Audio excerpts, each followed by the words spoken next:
नमस्कार, मैं निधि रतन और आप देख रहे हैं नेशनल दस्तक। चुनाव नजदीक आ गया है, लेकिन बीएसपी सुप्रीमो मायावती ने चुनाव से पहले अपना दांव चल दिया है। 16 कैंडिडेट जो है मैदान में उतार दिए हैं। तमाम मनुवादी जातिवादी लोगों के पेट में दर्द होना शुरू हो गया है। सोचिए, बीएसपी सुप्रीमो मायावती के फैसले पर तमाम लोगों की निगाहें टिकी हुई थी कि आखिर चुनाव से पहले वो एनडीए में शामिल होंगी कि इंडिया गठबंधन में, लेकिन वो इंडिपेंडेंट चुनाव लड़ने का फैसला करने के साथ साथ उन्होंने 16 कैंडिडेटों की लिस्ट घोषित की है और उन्होंने किन किन लोगों को टिकट दिया है। पूरे मनुवादी समाज में भूचाल से आ गया। ये कहें कि उन्होंने समाज को मद्देनजर रखते हुए Bahujan Samaj, ST SC minority को हक अधिकार ध्यान में रखते हुए लोगों को टिकट बांटी है। जो लोग आरोप लगाते हैं कि बीजेपी की बी टीम सुप्रीमो मायावती को बताने के साथ साथ उनको बदनाम करने की कोशिश करते हैं, टीवी अखबार लगातार बहुजन नेताओं का जिस तरीके से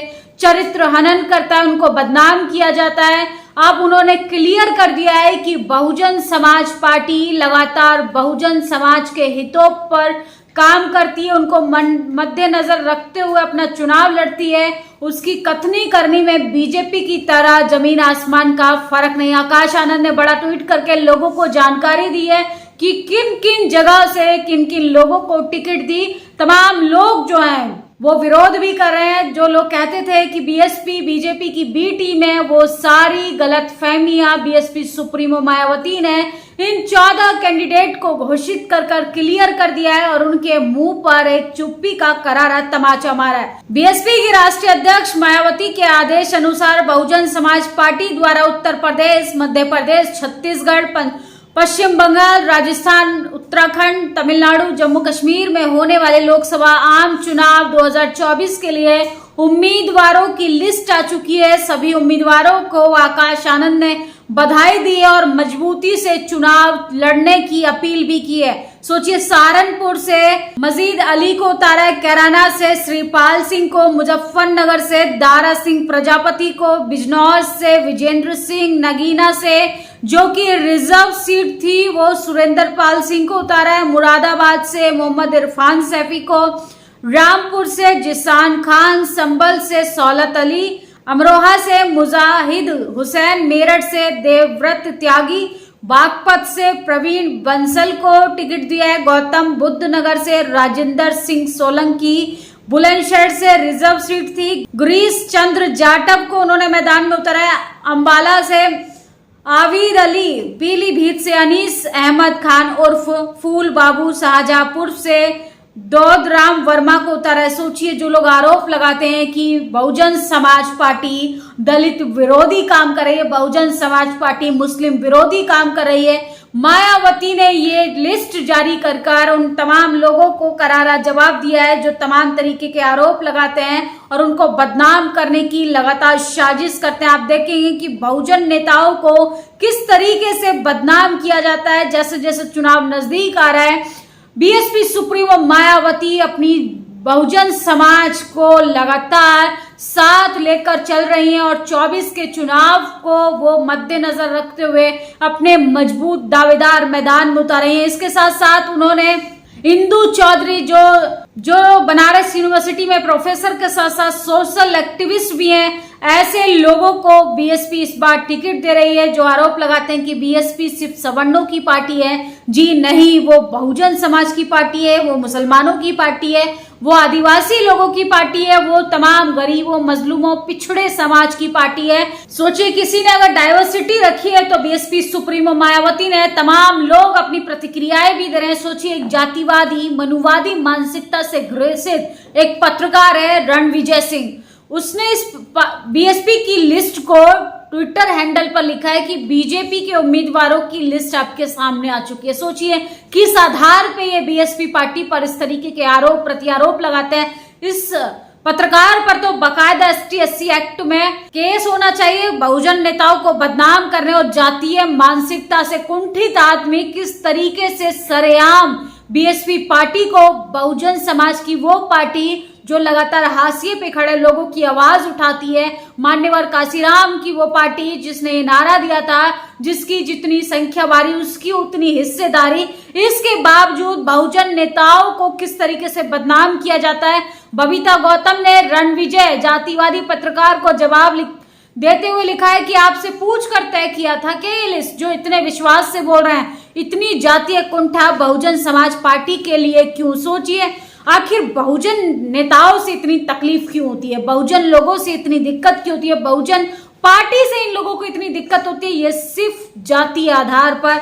ये देश पुरुष प्रधान देश के साथ साथ जातीय प्रधान देश भी है। इसके साथ साथ उन्होंने तमाम कैंडिडेट की लिस्ट के साथ साथ वो लगातार अपनी प्रेस रिलीज जारी कर लोगों के हक अधिकारों के लिए आवाज उठाती हैं। चाहे वर्तमान सरकार कोई भी हो, भारतीय जनता पार्टी रही हो या कांग्रेस पार्टी, लगातार शोषित वंचित हाशिए पे खड़े लोगों के लिए वो आवाज उठाती रही है, सरकार से सवाल पूछती रही है। इसके साथ साथ वैभव कुमार ने लिखा है, उत्तर प्रदेश में 16 प्रत्याशियों की पहली सूची में बसपा ने 7 मुस्लिम प्रत्याशियों को टिकट दिए। एक तरफ तो देश के प्रधानमंत्री कहते हैं कि सबका विकास सबका साथ, और ऐसे में जब टिकट देने की बारी आती है तो सबसे ज्यादा सवर्ण समाज को टिकट दिए जाते हैं। सोचिए, मुस्लिम समाज को दरकिनार कर दिया गया तमाम पार्टियों ने। ऐसे में बहुजन समाज पार्टी उन तमाम लोगों को मौका देने की कोशिश कर रही है जिसको राजनीतिक भागीदारी से बहुत दूर रखा गया है।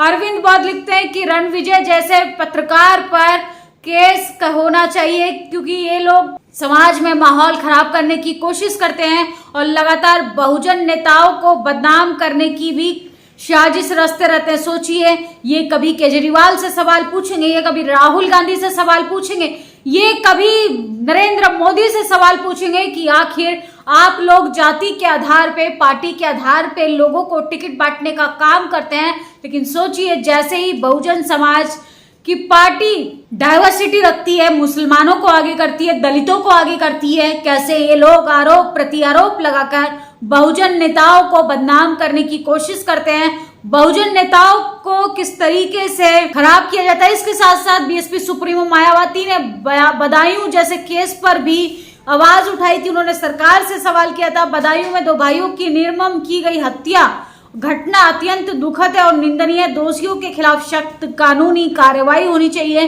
ताकि खासकर चुनाव के समय कानूनी व्यवस्था का माहौल ना बिगड़े और ना ही इसकी आड़ में राजनीति हो। सोचिए, आचार संहिता को लेकर लगातार धज्जियां उड़ाने वाले जातिवादी मनुवादी नेता कैसे बीएसपी सुप्रीमो मायावती लगातार कह रही हैं कि सांप्रदायिक माहौल जैसी चीजों को बढ़ावा नहीं देना चाहिए और ना ही समाज में ऐसा माहौल बनाना चाहिए जिससे चुनाव इफेक्ट हो, लोगों को तकलीफों का सामना करना पड़े, लोगों को परेशानियों का सामना करना पड़े। इसलिए शांतिपूर्ण तरीके से समाज में शांति भाईचारा का मैसेज देते हुए तमाम पार्टियों को काम करना चाहिए। लेकिन सोचिए, आप जाति के आधार पे वोट मांगा जाता है, पार्टी के आधार पे वोट मांगा जाता है, धर्म के आधार पे वोट मांगा जाता है। जब ऐसे में बीएसपी खुलकर बाहर आ रही है, बीएसपी पार्टी लगातार मुस्लिमों को भागीदारी के आधार पर पार्टी में शामिल कर रही है, उनको चुनाव लड़ने का मौका दे रही है, तो जातिवादी मनुवादी लोगों के पेट में तकलीफ होना शुरू हो चुकी है। 24 में तो ये तय हो चुका है कि मायावती को ही पीएम चेहरा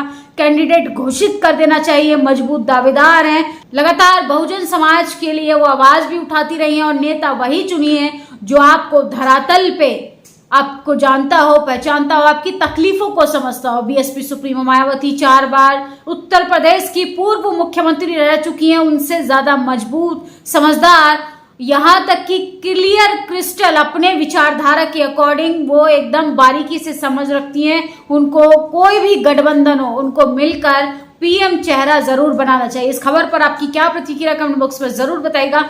फिलहाल तो जिस तरीके से बीएसपी ने अपनी 16 कैंडिडेट की लिस्ट घोषित की है, उससे हलचल मच गई है और सियासती लड़ाई जो है और भी तेज हो गई है। शुक्रिया। नेशनल दस्तक की आपसे गुजारिश है कि अगर इसको बचाना चाहते हैं तो नेशनल दस्तक को सब्सक्राइब करने के लिए रेड कलर के सब्सक्राइब बटन को दबाएं, फिर बेल आइकन की घंटी दबाएं। नेशनल दस्तक को बचाने के लिए बहुत जरूरी है कि हर खबर को शेयर करें, लाइक करें, कमेंट जरूर करें।